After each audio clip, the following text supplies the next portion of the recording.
Hi, everybody. This is Paul Ward again on behalf of Oregon Music News. I want to thank Tom D'Antoni for encouraging me to do these kinds of video podcasts, and I'll be doing some other audio podcasts as well. Stay tuned for that. This particular series is in promotion of the 1905's Women in Jazz series, which is ongoing, started last weekend, finishes this coming weekend, with a number of luminaries from the Portland jazz scene, which includes a lot of extremely talented women who have a lot to bring. And one of them is Saeeda Wright. And I'm very privileged to be with her today. Knowing that I've been on the jazz scene here for a while, I feel like terrible that this is the first time we're meeting. At the same time, I get a chance to talk with her, which is great. You guys may get to know more about her today, too, even if you're fans. So this is my hope. Anyway, Saeeda, thank you so much for joining me on this. How are you doing? I'm wonderful. It is my pleasure to be here. Thanks for having me. Oh, great. So nice to have you here. So you guys are on, the date is Saturday, is that right? Yes, Saturday the 8th. Saturday the 8th. So that's March 8th, everybody, at the 1905. They have two shows, one downbeat 6:30, the other downbeat 8:30. Yes. And I would like for you to give us a little preview. What's the material you're covering? Who's in the group? And any original compositions in there? Tell us all about it. So this is the group I'll be performing with is the Nick Rolfe. I don't want to call it a trio. It's not a trio because I think there's four people. Nick Rolfe is the band leader for this, and so he invited me to come, and as he wanted to celebrate, this occasion, and so he invited me to come and sit with his band, and super excited for that. The vibe is going to be we're going to do a little bit of everything. Not say everything. I'm sorry. There will be some straight ahead jazz, but there's also going to be some funkier songs in there and a couple original pieces that we really just love. We're just going to have some fun with what we do, and we'll have some jazzy fusion kind of experiences in there. I think I know I'm doing one song that is a little more straight jazz, but the rest of it's just going to be a hybrid approach, and it's going to be a good time. Great. One thing I've noted about the 1905 recently is they're doing some more jazz adjacent stuff, which makes total sense because, this is my own opinion about this. I'm not a musicologist by trade, nor do I play one on TV, but I will tell you that jazz at its best gets absorbed by everything that comes after it, right?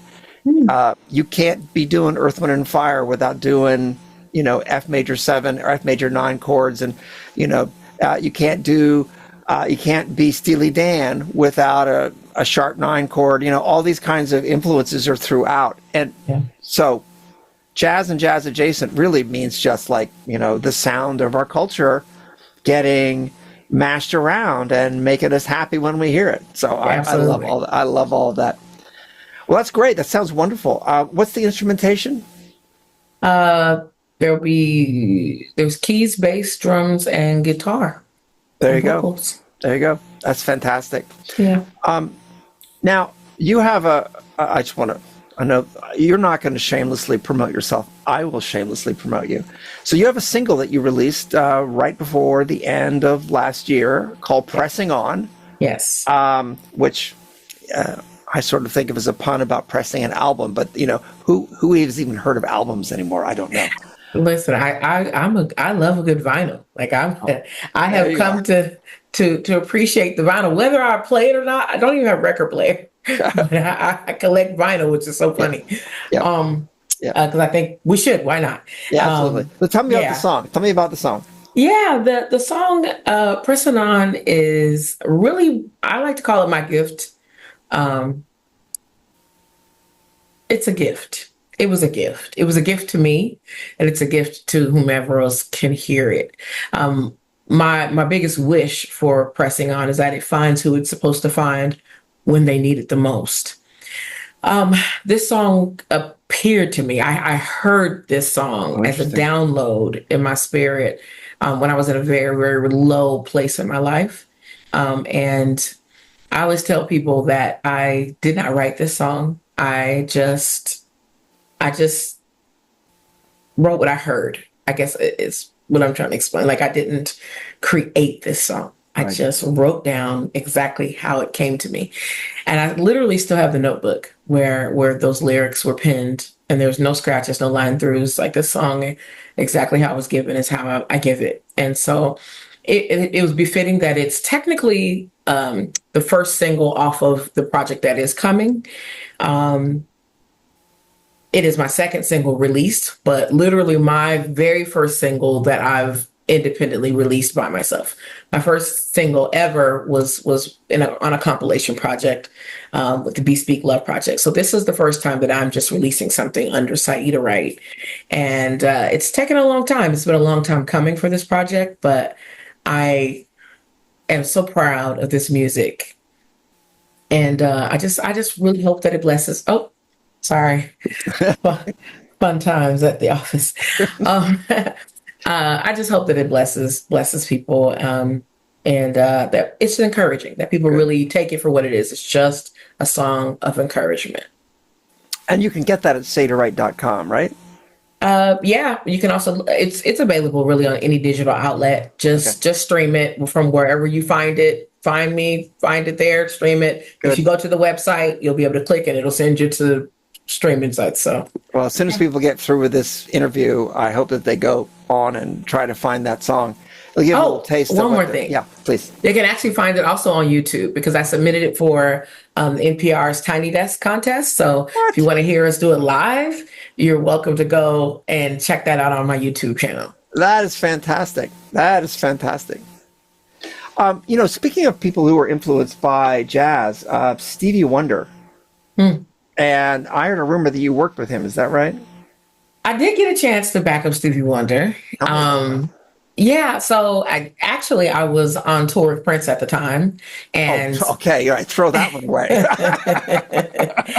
of course they're friends. They work together, and we had an opportunity to perform at the White House, and so I got to back up Stevie there, and that was really great. And then, of course, after Prince passed away, during the Prince tribute, of course, as a background singer for Prince, I was able to back him up there. So it was great. That is great. That is great. Yeah.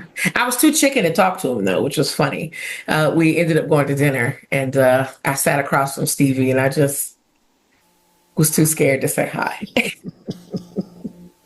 I think I'd be too scared to say hi too, but I might have done it. I don't know.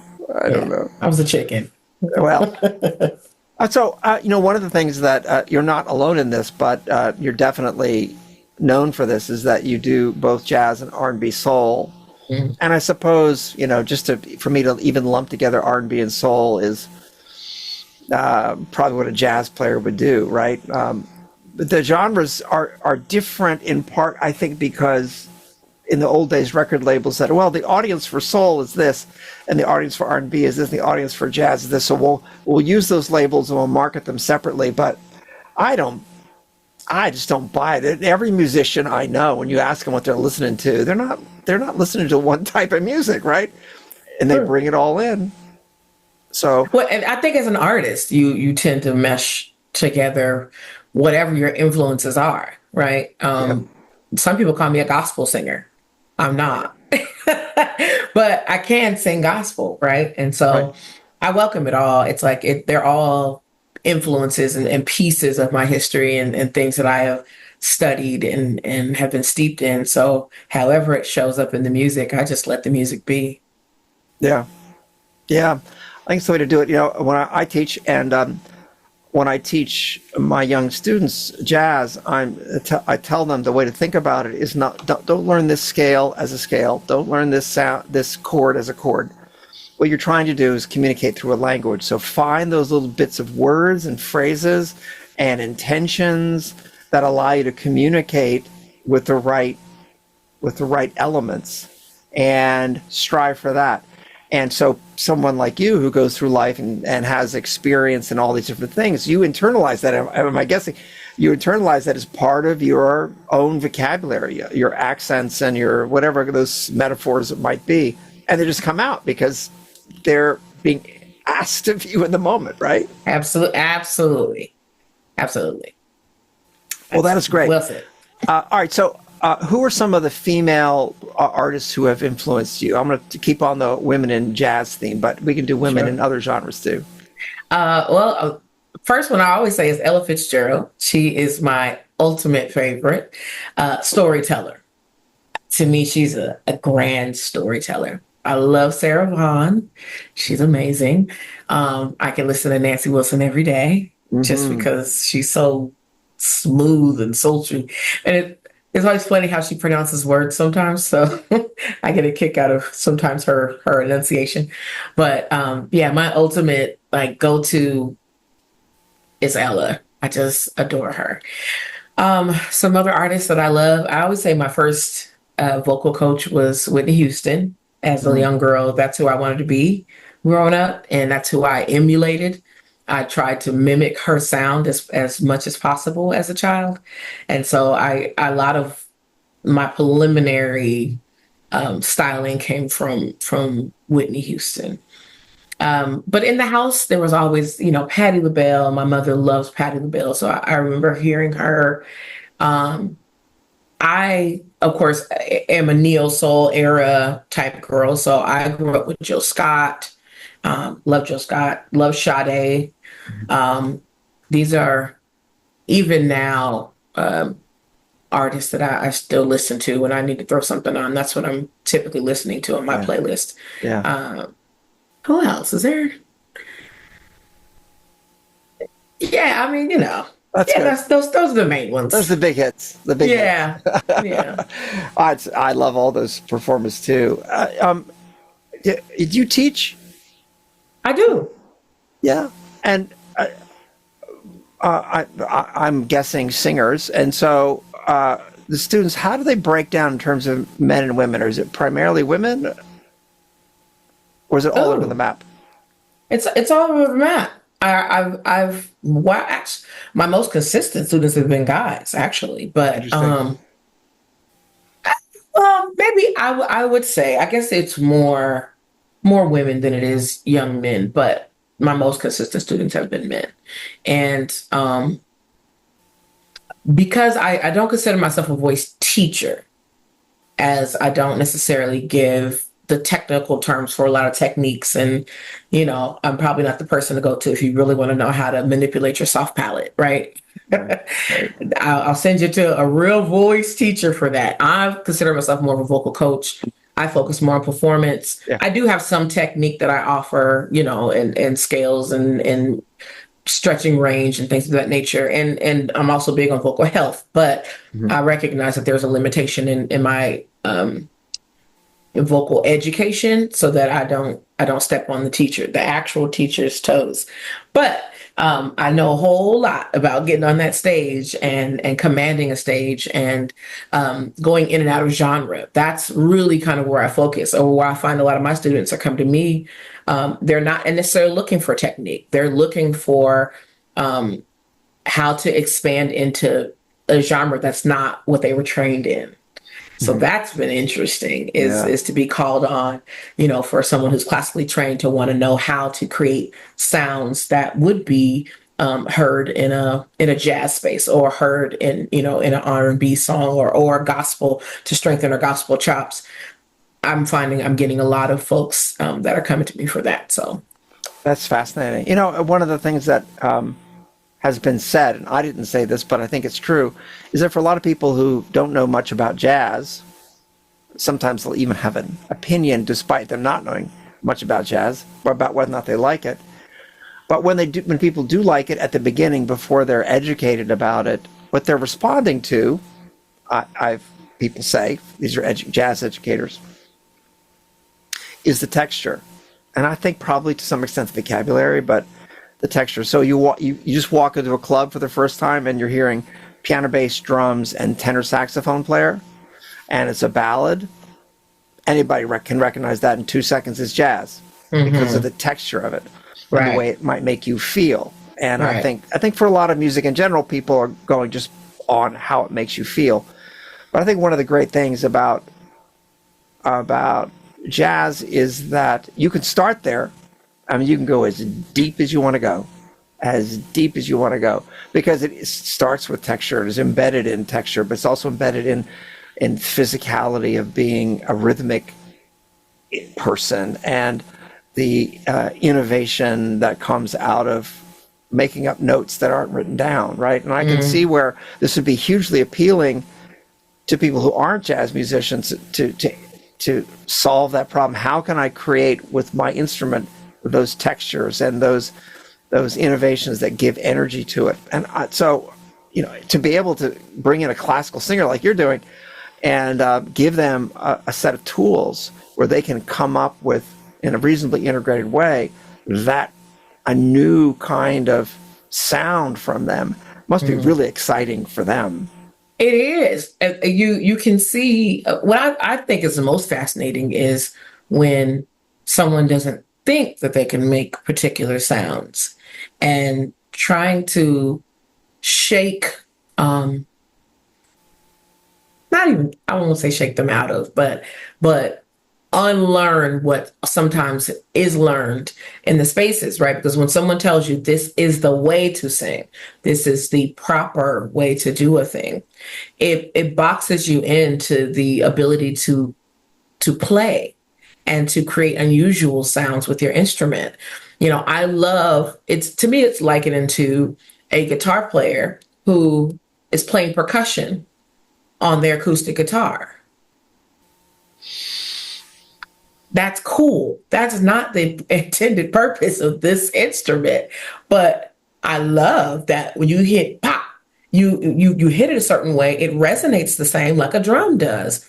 And so it's the same concept to me with a vocalist. Yes, we love these beautiful open, covered sounds, but you could also do a very young, closed, spread sound that gives you the element of more of a pop sound. So it's like identifying how are these familiar sounds made and how can I produce those familiar sounds. Truth is, from the reverse side, as a young girl, I remember making what I considered operatic sounds, right? So I pretended to be this opera singer, and I created and formed a particular positioning in my mouth and in my throat. Turns out I wasn't wrong. When I went to school and they began to expand on that, I was like, oh, I was doing this in my playtime. I know what that feels like. That's familiar to me. And so, yeah, I think it's the reverse of it. It's saying, cool, someone told you this is the proper way to do a thing. Now let's scrap all that. I'm glad you know how to use that particular tool. Let's add some new tools and create some new sounds and just have a little more fun with playing with our instruments in a safe way. That's great. I love that so much. So I have a question for you about your past. You're from Portland. Yes. But you went to college in Atlanta. Yes. So was Atlanta influential for you in your music development? If so, how? Yes. So going to Clark Atlanta University, first of all, I didn't apply to Clark Atlanta University initially. I thought I was going to go to Mount Hood Community College and I was going to join Genesis because I had just, in my high school career, I focused on jazz. And so I just knew I was going to be the next Ella, like it was going down. But I ended up auditioning. Actually, I ended up singing the Black National Anthem and the National Anthem at a Black college fair that was hosted at PCC, excuse me. And I was offered a scholarship. And so then I auditioned and applied to Clark. It was, of course, when you get scholarship, in my case, because I did not get a jazz scholarship, I received scholarship through our university choir. And so my jazz dreams went out the window because you couldn't do both. You had to choose. And because my money was coming from the classical side, I had to just focus on concert music. which was great. And I actually do attribute a lot of how I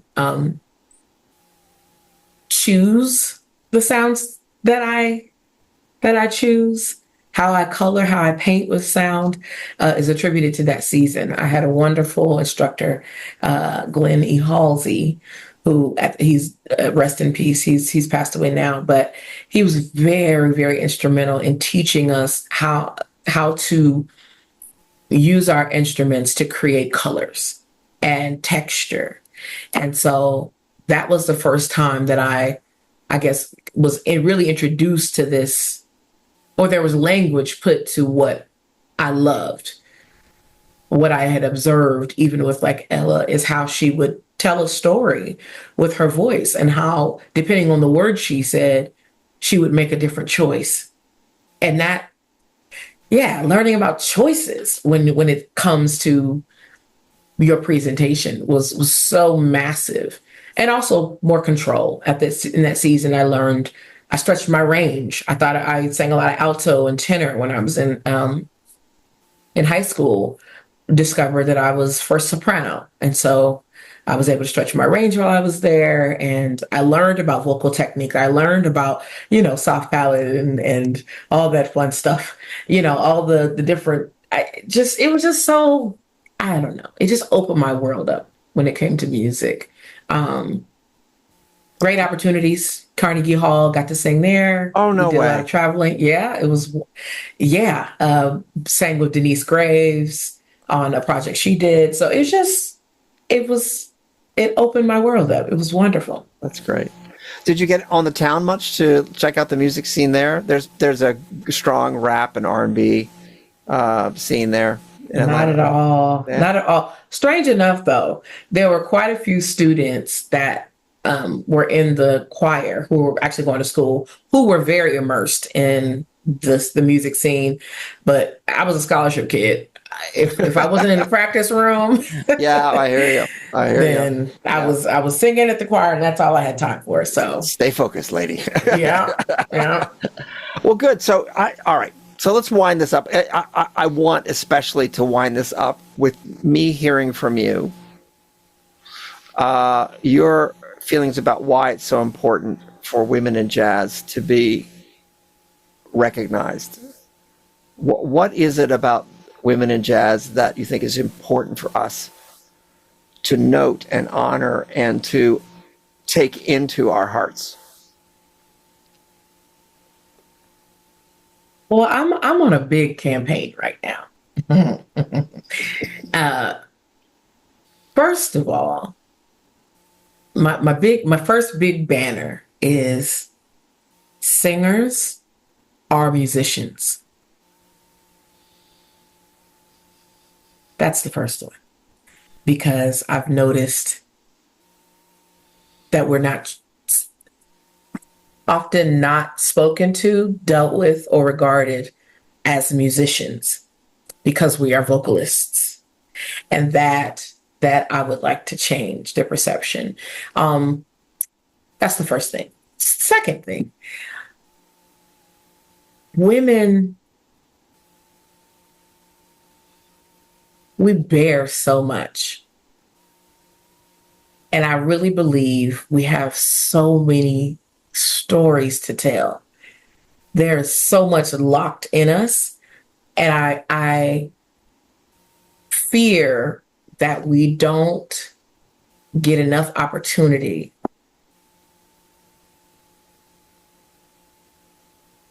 to shine and really operate in what we are here to do as a storyteller, as a griot, as someone who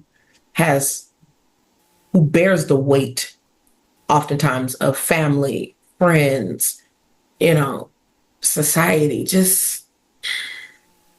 And it's not to discredit any men in this situation. I just really feel that women are not as honored as they ought to be. And so I think it's important to create space where we get to fully embody our stories and tell our stories through song, through music, through creation, through expression. It's powerful when women begin to speak, however they speak. So I don't know. I think I would love to see more of it. I just think when you automatically think of a jazz cat, a woman doesn't pop into your brain. That's not what you see. You see a Miles Davis, you see a Quincy Jones, you see a Duke Ellington, you see the men. That's when you think jazz, that's the first thing that pops into the mind. With the occasional Ella sprinkled in there. Her name does come up a lot. But how many others?